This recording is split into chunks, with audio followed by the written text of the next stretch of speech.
We're imminently going to hear from the FEMA Administrator Brock Long, as well as the Acting Secretary of Homeland Security Elaine Duke, and the Commandant of the Coast Guard. That is one of the Homeland Security components.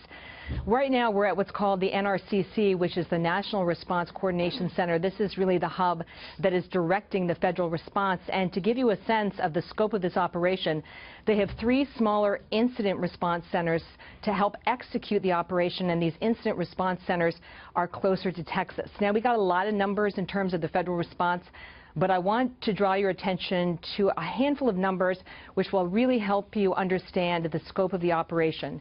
8,800 federal employees have now been deployed to respond to Hurricane Harvey. Number 2, they have pre-positioned assets, nearly 3 million meals and 3 million liters of water. That means they've got them in staging areas so they can surge them into Texas once these lines of communication and the lines of transportation open up. So that tells you that this is going to be a long-haul operation, and they'll be looking at this operation for several days.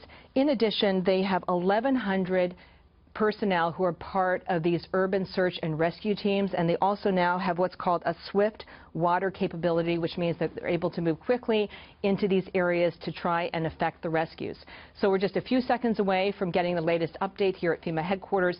But based on my conversations with individuals here, they say this is probably the greatest single response the federal government has had to launch to a natural disaster in the history of the United States, and of course, especially in the Gulf Coast with Texas. Shannon.